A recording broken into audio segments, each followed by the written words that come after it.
സുഹൃത്തുക്കളെ, അസ്സലാമു അലൈക്കും വറഹ്മത്തുള്ളാഹി. ഇന്ന് നമ്മളൊരു യാത്ര പോവാണ്. എടുത്തേക്കുന്നല്ലേ, തിരുവനന്തപുരത്തേക്കൊരു യാത്ര പോവാണ്. അത് എവിടുന്നാണ്? നമ്മുടെ കോഴിക്കോട് നിന്ന് തിരുവനന്തപുരത്തേക്കൊരു യാത്ര. അതും പണ്ട് കാലത്തെ അഥവാ വന്ദേ ഭാരതൊക്കെ വരുന്നതിന് മുമ്പ് കോഴിക്കോടുകാരുടെ വികാരമായിരുന്ന സ്വന്തം ജനശതാബ്ദി എക്സ്പ്രസ്സിൽ ഇന്ന് 1:45 യാത്ര തുടങ്ങിയാൽ രാത്രി 9 ആകുമ്പോഴേക്കും തിരുവനന്തപുരത്തേക്ക് എത്തും. വെറും 500 കിലോമീറ്റർ ഓടാനെടുക്കുന്ന സമയം വെറും 7 മണിക്കൂർ മാത്രമാണ്.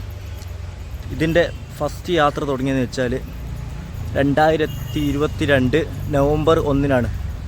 അത് ഉണ്ടായിരുന്നത് എറണാകുളത്തേക്കായിരുന്നു, തിരുവനന്തപുരത്ത് നിന്ന് എറണാകുളത്തേക്ക്. ഇപ്പോൾ എന്താക്കി 2009 കോഴിക്കോടിലേക്ക് എക്സ്റ്റെൻഡ് ചെയ്തിട്ടു. ഇപ്പം കോഴിക്കോട് വരെയാണ് ഇതിൻ്റെ യാത്രയുള്ളത്. ഇതിൻ്റെ ലോക്കമാണ് വരുന്നത്. ഈ റോഡിൻ്റെ WAP 4 2250.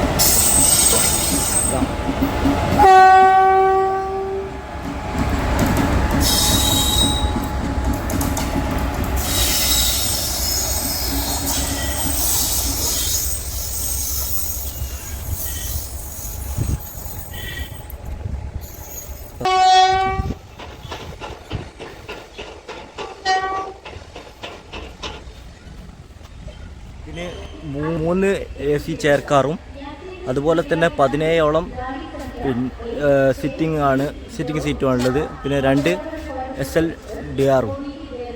വൈകാതെ തന്നെ എന്താക്കും, ഈ വണ്ടി LHBയിലേക്കാകും. അതുപോലെ തന്നെ കണ്ണൂർ ജനശതാബ്ദിയിലെ അതുപോലെ ആയിരിക്കില്ല ഇതിൻ്റെ സീറ്റെന്നും ഏഷ്യാനെറ്റ് ന്യൂസിൻ്റെ ഒരു വാർത്തയിൽ കണ്ടിരുന്നു. അതിൻ്റെ ക്ലിപ്പുകൾ വേണമെങ്കിൽ ഇവിടെ ആഡ് ചെയ്യാം, അതിൻ്റെ ലിങ്കും അടിയിൽ കൊടുക്കാം. അതുപോലെ തന്നെ രാവിലെ 5:55 തിരുവനന്തപുരം സെൻറ്ററിൽ നിന്ന് തുടക്കം കുറിച്ചിട്ട് ഉച്ചയ്ക്ക് 1 മണിയാകുമ്പോഴേക്കും കോഴിക്കോടെത്തും. ആ ദിവസം തന്നെ 1:45 വീണ്ടും തിരുവനന്തപുരത്തേക്ക് കോഴിക്കോട് നിന്ന് യാത്ര തുടങ്ങും. ആ യാത്ര 9:25 ആകുമ്പോഴേക്കും തിരുവനന്തപുരത്തേക്ക് എത്തിച്ചേരുന്ന ഒരു യാത്രയാണിത്. എല്ലാ ദിവസവും ഓടുന്ന ട്രെയിനാണ് ഈ ട്രെയിൻ. ഈ വരുന്ന ലോക്കാണ് നേരത്തെ തിരുവനന്തപുരം ഭാഗത്തേക്കൊന്ന് ഓടി സൈക്കിളൊന്ന് ചേഞ്ച് ചെയ്ത് നേരെ കപ്പ് ചെയ്യാൻ വേണ്ടി വരികയാണ്. പിന്നെ അവരൊക്കെ സെറ്റായിരിക്കുകയാണ്. സ്റ്റേഷൻ മാസ്റ്ററൊക്കെ റെഡിയാണ്. ഇനിയിപ്പം കപ്പിൾ ചെയ്യുന്ന പരിപാടി മാത്രം നോക്കിയാൽ മതി. നമുക്ക് കപ്പിൾ ചെയ്യുന്ന പരിപാടി നോക്കാം.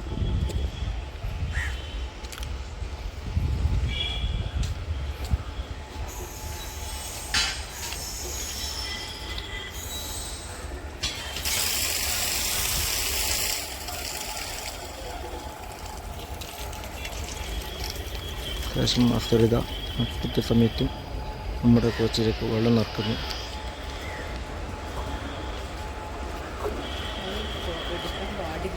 പാടില്ല, നിയമപരമായിട്ട് ലോക്കോ കപ്ലിങ് എടുക്കാൻ പാടില്ല എന്ന് പറഞ്ഞത് കൊണ്ട് നമ്മൾ അത് തൽക്കാലത്തേക്ക് ഒഴിവാക്കിയിരിക്കുകയാണ്. കാരണം നിയമം ലംഘിച്ചിട്ട് നമുക്ക് ഒന്നും പോകാൻ കഴിയില്ലല്ലോ. Okay, thanks.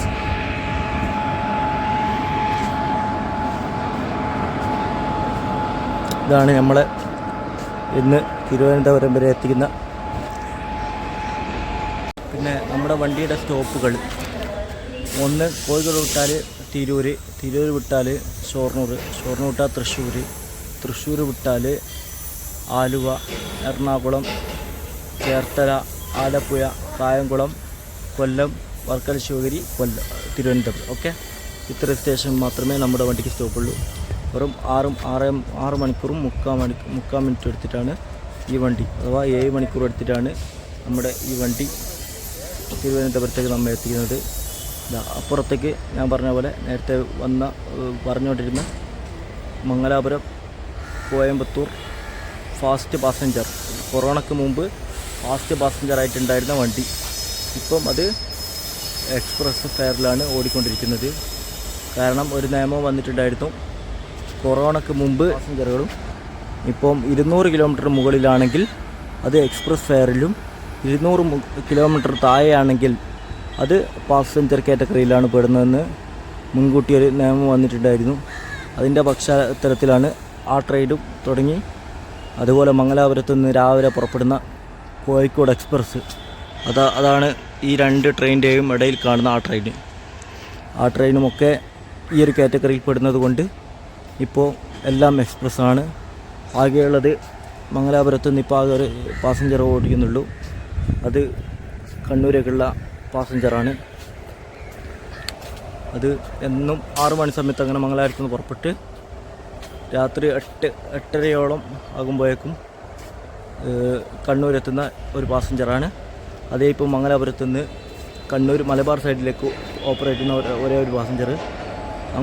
നേരെ വൺ സൈഡായിട്ട് ഒരു പാസഞ്ചർ ഓപ്പറേറ്റ് ചെയ്യുന്നുണ്ട്. ചെറുവത്തൂരിൽ നിന്നും എല്ലാ ദിവസവും രാവിലെ 6:30 പുറപ്പെടുന്ന ചെറുവത്തൂർ മംഗലാപുരം പാസഞ്ചർ. അതിൻ്റെ അതേ റേറ്റിലാണ് ഈ കോയമ്പത്തൂർ പാസഞ്ചറായിട്ട് അവിടെ മംഗലാപുരത്ത് പോയിട്ട് തിരിച്ച് കോയമ്പത്തൂരേക്ക് റൺ ചെയ്യുന്നത്. കൂടുതൽ വിവരങ്ങൾ വരുമ്പോൾ ആ വണ്ടിയുടെ റൈഡ് ഷെയറിങ്ങിനെ കുറിച്ച് പറയുകയാണെങ്കിൽ രാവിലെ കോഴിക്കോട് പാസഞ്ചറായിട്ട് വരും. അത് 3 മണിക്ക് കണ്ണൂർ പാസഞ്ചറായിട്ട് പോകും. അവിടുന്ന് ചെറുവത്തൂർ പാസഞ്ചറായിട്ട് യാത്ര അവസാനിപ്പിക്കും. പിറ്റേ ദിവസം അതേ ട്രെയിന് ചെറുവത്തൂരിൽ നിന്നും മംഗലാപുരത്തേക്ക് പോവുകയും മംഗലാപുരത്ത് നിന്ന് കോയമ്പത്തൂർ എക്സ്പ്രസ് ആയിട്ട് പോകും. അന്ന് ആ യാത്ര അവസാനിപ്പിക്കും.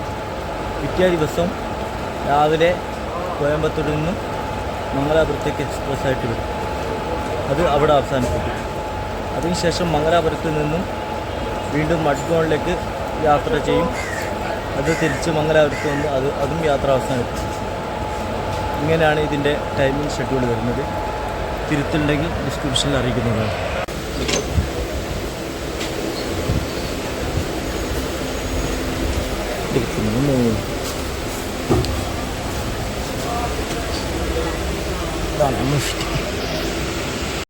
അതുപോലെ തന്നെ കൺവീനിയൻസ് ആപ്പിക്ക് പറഞ്ഞ പോലെ കംപ്ലൈൻറ്റ് ചെയ്യുന്നുണ്ട്. ചാർജിങ് സ്ലോട്ട് എന്ന് പറഞ്ഞ സാധനം ഇതിൽ ആകെയുള്ളത് ബാത്റൂമിൻ്റെ സൈഡിൽ മാത്രമാണ്, വേറെ എവിടെയുമില്ല. ഒരു 500ഓളം കിലോമീറ്റർ ഓടുന്ന ഡെയിലി ട്രെയിനിന് ഒരു ചാർജിങ് ഇല്ലാത്ത കോച്ച് എന്നുള്ളത് വല്ലാത്ത ബുദ്ധിമുട്ടാണ്. ഈ ബുദ്ധിമുട്ട് വൈകാതെ തീരുമെന്നാണ് അറിയാൻ കഴിഞ്ഞത്. അതിൽ വല്ലാത്ത സന്തോഷമുണ്ട്. അതുപോലെ തന്നെ ഒരു നല്ല ട്രേ ടേബിൾ ഉണ്ട്. ഇതിൽ നമുക്ക് ചായയൊക്കെ വാങ്ങി കുടിക്കാം ഒക്കെ കഴിയും. സുഖമായിട്ട് ബുദ്ധിമുട്ടില്ല. അതിന് നല്ലൊരു ഇതുണ്ട്. അതുപോലെ തന്നെ നല്ലൊരു ഫുഡ് റെസ്റ്റ് ഉണ്ട് സാധിക്കുന്ന. അതുപോലത്തെ വിൻഡോ സൈഡാണ്. കാഴ്ചയൊക്കെ കുറച്ചൊക്കെ ബുദ്ധിമുട്ടുണ്ട്, പക്ഷേ പ്രശ്നമില്ല. തിരുവനന്തപുരം സൈഡ് ഭാഗത്തേക്കായത് കൊണ്ട് സന്തോഷമാണ്. ഓക്കെ, നമുക്ക് ബാക്കി കണ്ടിന്യൂ ചെയ്യാം. ഈ വീഡിയോ 2 പാർട്ടായിട്ട് വരാനാണ് സാധ്യത കൂടുതൽ. കോഴിക്കോട് ടു എറണാകുളവും രണ്ടാമത്തത് എറണാകുളം ടു തിരുവനന്തപുരം വരെയുള്ള യാത്രകളാണ്. 2 വീഡിയോ ആയിട്ടാണ് എടുക്കുക. അപ്പോൾ ഈ വീഡിയോ കാണുന്നവരൊക്കെ ആ വീഡിയോയും പോയി കാണാൻ ശ്രമിക്കുക.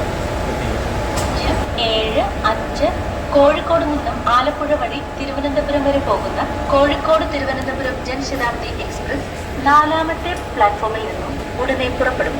यात्रीगण कृपया ध्यान दें, गाड़ी संख्या 1207 कोഴിക്കോട് तिरुवनंतपुरम जनशताब्दी एक्सप्रेस प्लेटफॉर्म क्रमांक 4 से रवाना होने को तैयार है. For the kind attention of passengers, train number 1, 2.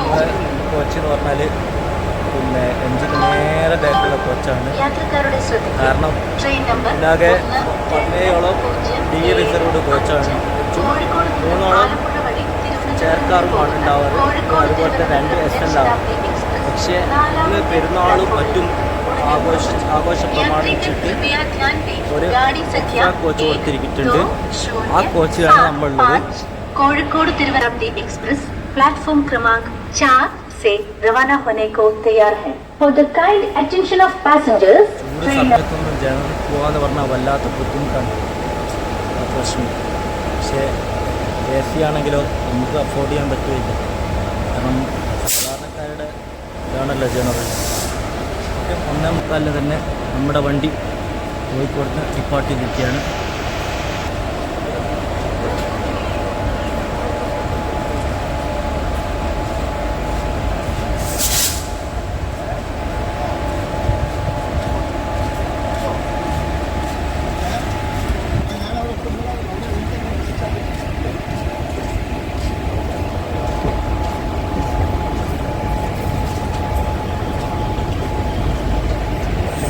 Coimbatore എക്സ്പ്രസ്സിനെ പോസ്റ്റാക്കിക്കൊണ്ട് നമ്മളിതാ കോഴിക്കോട് സ്റ്റേഷൻ കൃത്യം 1:45 തന്നെ പുറപ്പെടുകയാണ്. അതുപോലെ തന്നെ നമുക്ക് സ്റ്റോപ്പും കുറവാണ്.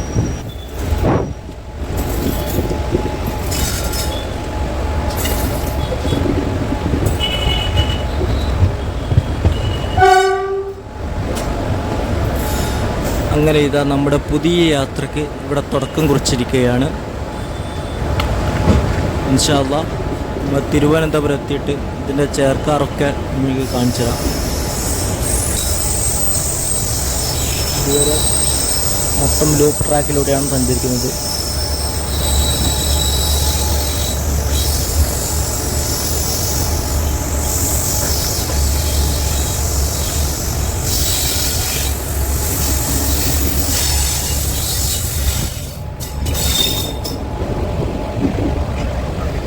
മാക്സിമം സ്പീഡ് എന്ന് പറഞ്ഞാൽ 10 കിലോമീറ്ററാണ്.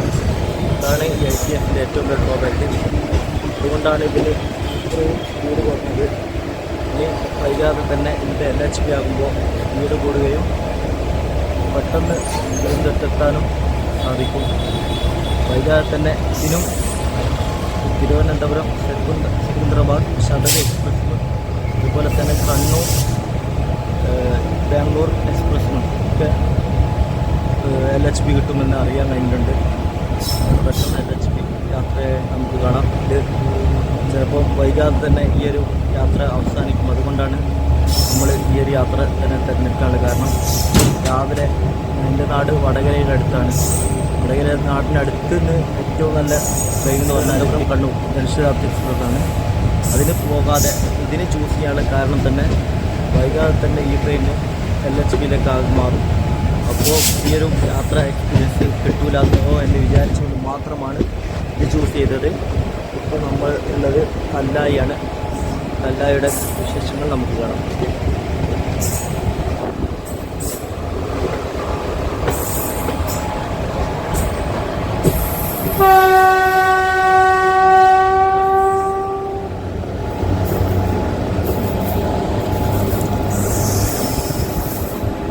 നമ്മുടെ ട്രെയിൻ ഇതാ നമ്മുടെ ട്രെയിനിൻ്റെ സ്പീഡ് എടുത്ത് തുടങ്ങുകയാണ്.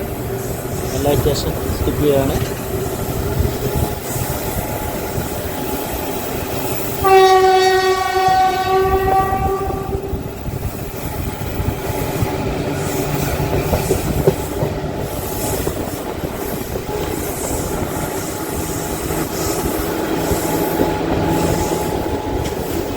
ഈ യാത്രക്കാരൊക്കെ നമ്മൾ നേരത്തെ കോഴിക്കോട് വെച്ച് ഓവർടേക്ക് ചെയ്ത അഥവാ 1:24 കോഴിക്കോടെത്തി നമ്മുടെ ട്രെയിനിന് ശേഷം കോഴിക്കോട് നിന്ന് പുറപ്പെടാൻ നിൽക്കുന്ന ആ ട്രെയിനിന് പോകാൻ വേണ്ടി നിൽക്കുന്ന പാസഞ്ചേഴ്സ് ഒക്കെ നമുക്ക് കാണാൻ സാധിക്കുന്നത്.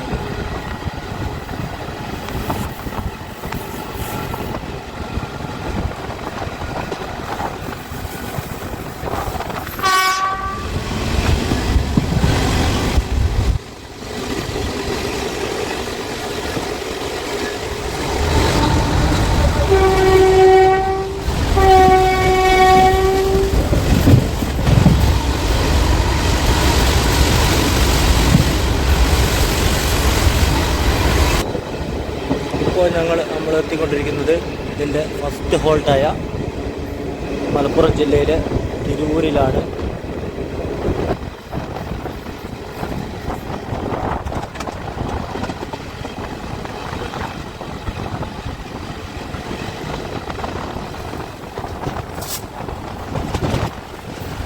തിരൂർ സ്റ്റേഷനും റിനോവേഷൻ്റെ വർക്കുകൾ നടന്നുകൊണ്ടിരിക്കുകയാണ്.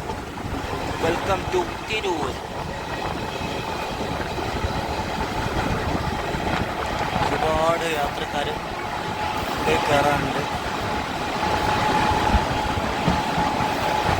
തിരൂര് 3ാമത്തെ പ്ലാറ്റ്ഫോമിലാണ് നമ്മളിപ്പോൾ എത്തിക്കുന്നത്.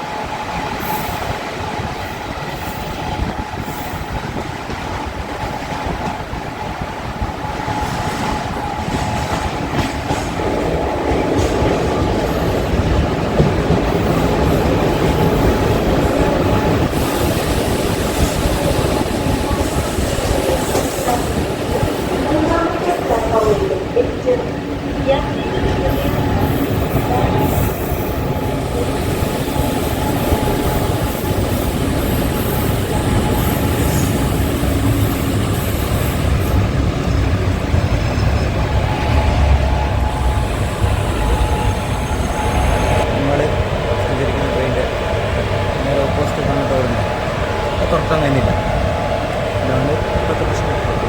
ഇത് 2007 നിർമ്മിച്ച കോച്ചാണ്. അങ്ങനെ ഉണ്ടാവും, അങ്ങനെ വരാൻ വകുപ്പുള്ളൂ.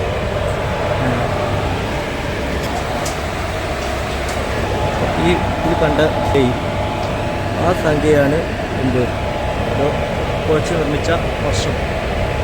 ഓക്കെ, 2020 നമ്മൾ ട്രെയിൻ പുറപ്പെട്ടിരിക്കുന്നു.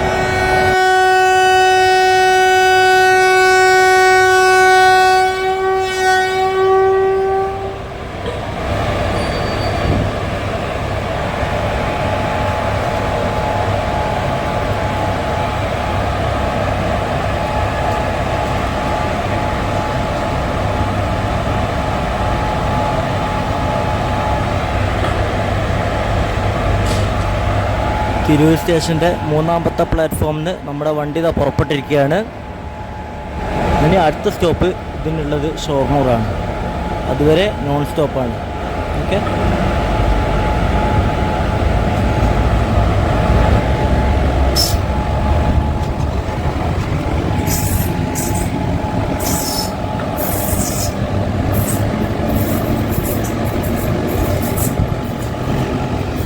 തിരൂർ സ്റ്റേഷൻ്റെ 3ാമത്തെ ലൈൻ എന്ന് പറഞ്ഞാൽ മെയിൻ ലൈനാണ്. അതിൻ്റെ പ്ലാറ്റ്ഫോം 2 ആണ് ലൂപ്പ് ലൈൻ ആയിട്ടുള്ളത്. നമുക്ക് മനസ്സിലാവും. അതായത് ആ ഗുഡ്സ് നിർത്തിയിട്ട പ്ലാറ്റ്ഫോം 1ഉം 3ഉം എന്താണ് മെയിൻ ലൈനാണ്. അതുകൊണ്ട് എടുത്തപ്പോൾ നല്ല പിക്കപ്പാണ്. 4 ആണെന്ന് പറഞ്ഞിട്ട് കാര്യമില്ല, നല്ല പിക്കപ്പാണ്. കസ്റ്റമേഴ്സിൻ്റെ ചാൻസ് നടത്തുന്നതാണോ സംശയം. നല്ല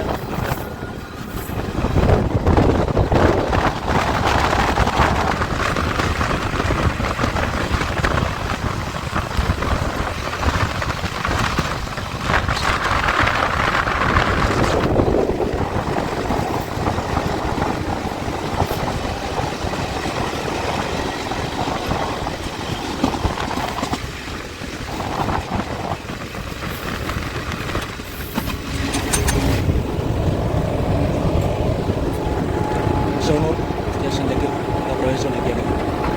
തിരൂരിൻ്റെയും ഷൊർണൂരിൻ്റെ ഇടയിൽ മനോഹരമായ ബ്യൂട്ടിഫുൾ കാഴ്ചകളൊക്കെ ഉണ്ടായിരുന്നു. പക്ഷേ ഒന്നും പകർത്താതെ വെച്ചാൽ കൂടുതൽ സമയമായാൽ കാണുന്നവർക്കൊക്കെ ബുദ്ധിമുട്ടായിരിക്കും. അതുകൊണ്ട് പരമാവധി ചുരുക്കിയിട്ടാണ് എടുത്തത്. ഈ കാണുന്നതാണ് ഷൊർണൂർ യാർഡ് എന്ന് പറയും. അതായത് വണ്ടിയൊക്കെ മെയിൻറ്റെയിൻ ചെയ്യുന്ന ഭാഗം.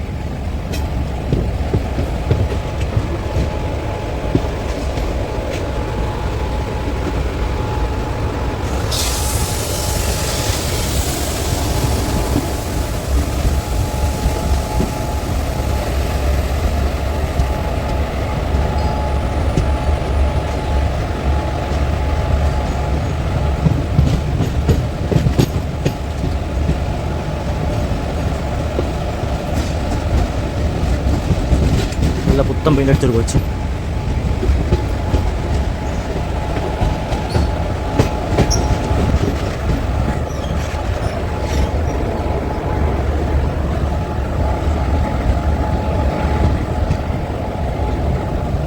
Welcome to Shoranur. ഷൊർണൂർ നിങ്ങളെ സ്വാഗതം ചെയ്യുന്നു.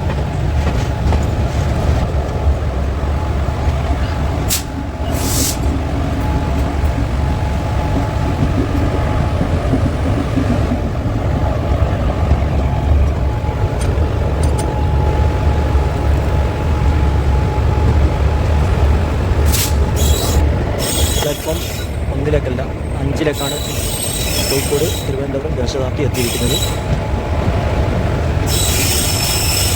ഇത് ഷൊർണൂർ ജംഗ്ഷനാണ്. കാരണം ഇവിടുന്ന് കോഴിക്കോടേക്ക് ഒരു ലൈന്, തൃശ്ശൂരേക്ക് മറ്റൊരു ലൈന്, അതുപോലെ തന്നെ പാലക്കാടേക്ക് ഒരു ലൈന്, നിലമ്പൂരേക്ക് മറ്റൊരു ലൈന്. ഇങ്ങനെ 4 ലൈനുകൾ ഒരുമിച്ച് കൂടുന്നത് കൊണ്ടാണ് ഇത് ഷൊർണൂർ ജംഗ്ഷനായത്. അല്ലെങ്കിൽ ഒരു ജംഗ്ഷനാവണമെങ്കിൽ അവിടെ നിന്ന് ചുരുങ്ങിയത് 3 ലൈനെങ്കിലും ഉണ്ടായിരിക്കണം.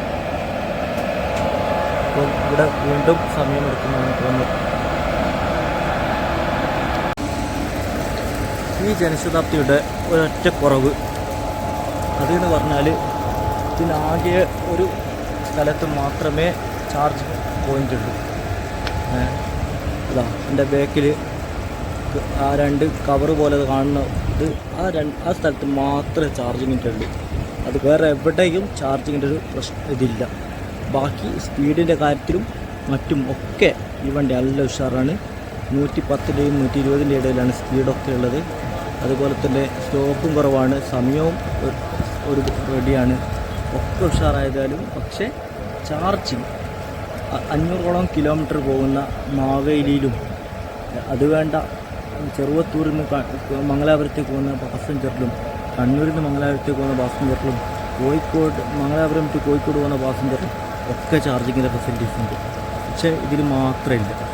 ഏകദേശം മെമുവിലുണ്ട് എന്നാണ് എൻ്റെ അറിവ്. ഇതിലൊക്കെ ഉണ്ട്, പക്ഷേ ഇതിലില്ല. ഇതിൻ്റെ പാർട്ട് 1 എറണാകുളത്തുനിന്ന് അവസാനിപ്പിക്കാനായിരുന്നു വിചാരിച്ചത്. പക്ഷേ ഇതിൻ്റെ ദൈർഘ്യം കാരണം തൃശ്ശൂർ വെച്ചിട്ട് തന്നെ അവസാനിപ്പിക്കാമെന്ന് വിചാരിച്ചു. അടുത്ത സ്റ്റോപ്പ് തൃശ്ശൂരാണ്. അത് കഴിഞ്ഞിട്ട് ഒരുപാട് സ്റ്റോപ്പുണ്ട്, അതൊക്കെ കഴിയണം. അതുകൊണ്ട് ഈ 1ാം പാർട്ട് നേരെ തൃശ്ശൂരിൽ നിന്ന് അവസാനിപ്പിക്കും. കാരണം ഇപ്പം തന്നെ ഏകദേശം അരമണിക്കൂറിൻ്റെ മുകളിലായി നമ്മുടെ ഫസ്റ്റ് യാത്ര ആയതുകൊണ്ട് കൂടുതൽ അതിൻ്റെ ഡീറ്റെയിൽസൊക്കെ പറയേണ്ടതുണ്ടായിരുന്നു. അത് മാത്രമല്ല അതിൻ്റെ ചേർക്കാറൊന്നും കാണിച്ചിട്ടില്ല. അതൊക്കെ നമുക്ക് തിരുവനന്തപുരത്തെത്തിയിട്ട് 2ാം പാർട്ടിൽ കാണാം. അതുപോലെ തന്നെ തൃശ്ശൂരിൽ നിന്ന് അങ്ങോട്ടുള്ള ഒരുപാട് ബിസിനസ് റൂട്ടാണ് തൃശ്ശൂരിൽ നിന്ന് തിരുവനന്തപുരത്തേക്കുള്ളത്.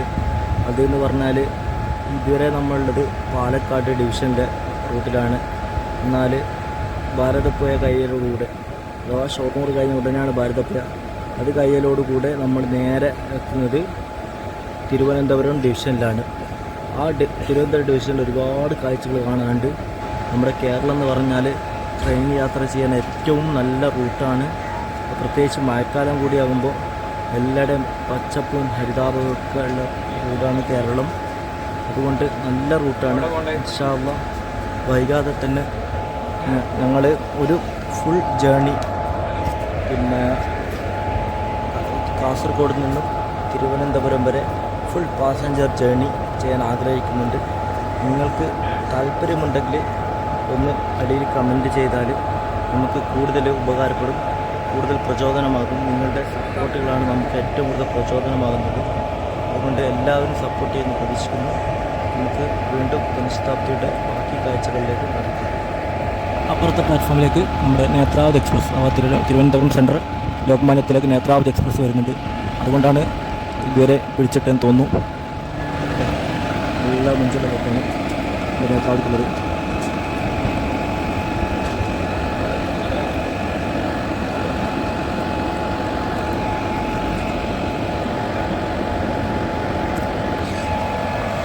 സോറി, ഇത് നേത്രാവതി എക്സ്പ്രസ് അല്ല, മറിച്ച് നമ്മുടെ ഇപ്പോഴത്തെ LHB ആയ വരിയിലത്തില്ലേ പാവപ്പെട്ടവരുടെ AC, ആ വണ്ടിയാണത്. ഫുൾ AC ആണ്. അതുപോലെ തന്നെ പുതിയ LHB കോച്ചാണ്. ആണ് ജസ്റ്റ് നോക്കുമ്പോഴാണ് മനസ്സിലായത്. തിരുവനന്തപുരം നോർത്തിൽ നിന്ന് മുംബൈ LTTയിലേക്ക് പോകുന്ന ഗരീബ് രഥ്. നമ്മുടെ ഗരീബ് രഥ് വന്നതിന് ശേഷം നമ്മുടെ ജനശതാബ്ദി ഷൊർണൂർ സ്റ്റേഷനിൽ നിന്ന് വിട്ടിരിക്കുകയാണ്.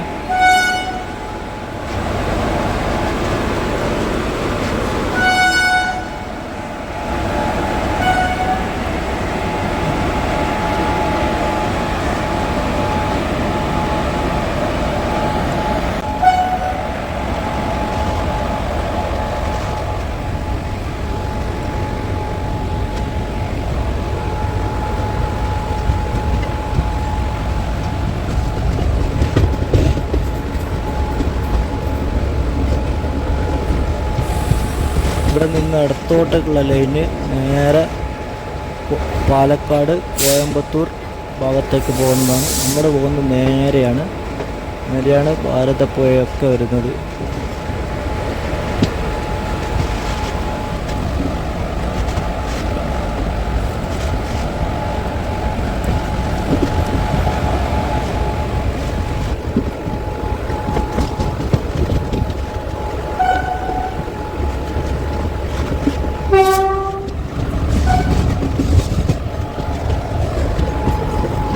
ദൂരെ കാണുന്ന ട്രെയിനാണ് കോയമ്പത്തൂരിൽ നിന്ന് പാലക്കാട് വഴി നേരെ തൃശ്ശൂരേക്ക് പോകുന്ന ലൈന്. അങ്ങനെ ദൂരെ കാണാം. നമ്മുടെ ഭാരതപ്പുഴയിലേക്ക് കടക്കാനുള്ള വെറുവ് വളക്കുകയാണ്.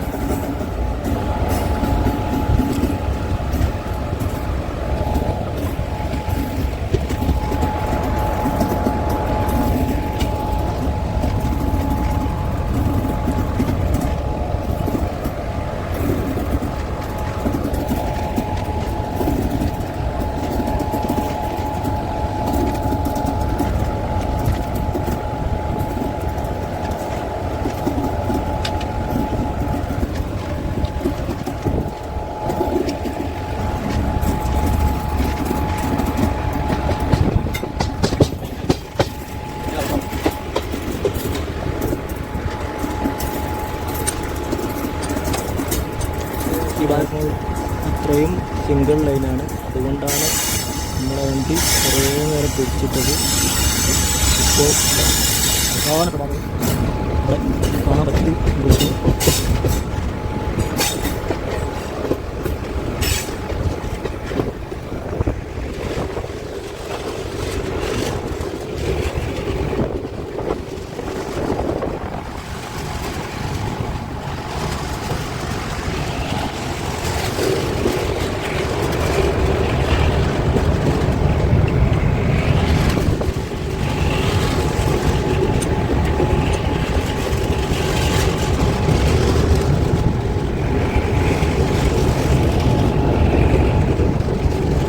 ഭാരതൊക്കെ കഴിഞ്ഞിരിക്കുന്നു.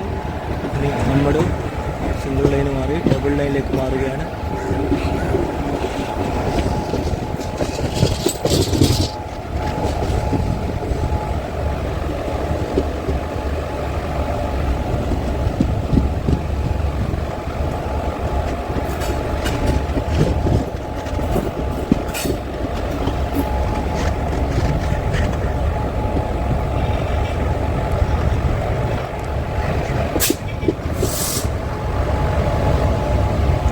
ഇവിടുത്തെ board welcome to Thiruvananthapuram division, Palakkad division, thank you എന്ന് പറഞ്ഞിട്ടുള്ള ബോർഡ് കണ്ടില്ലേ. ഇനി നമുക്ക് നേരെ തൃശ്ശൂർ ലൈനിലേക്ക് സഞ്ചരിച്ചു കൊണ്ടിരിക്കുകയാണ്. പോകുന്ന കാഴ്ച മുന്നോട്ട് നമുക്ക്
തൃശ്ശൂരിലെത്തിയത് കൊണ്ട് ഈ വീഡിയോ ഇവിടെ അവസാനിപ്പിക്കുകയാണ്.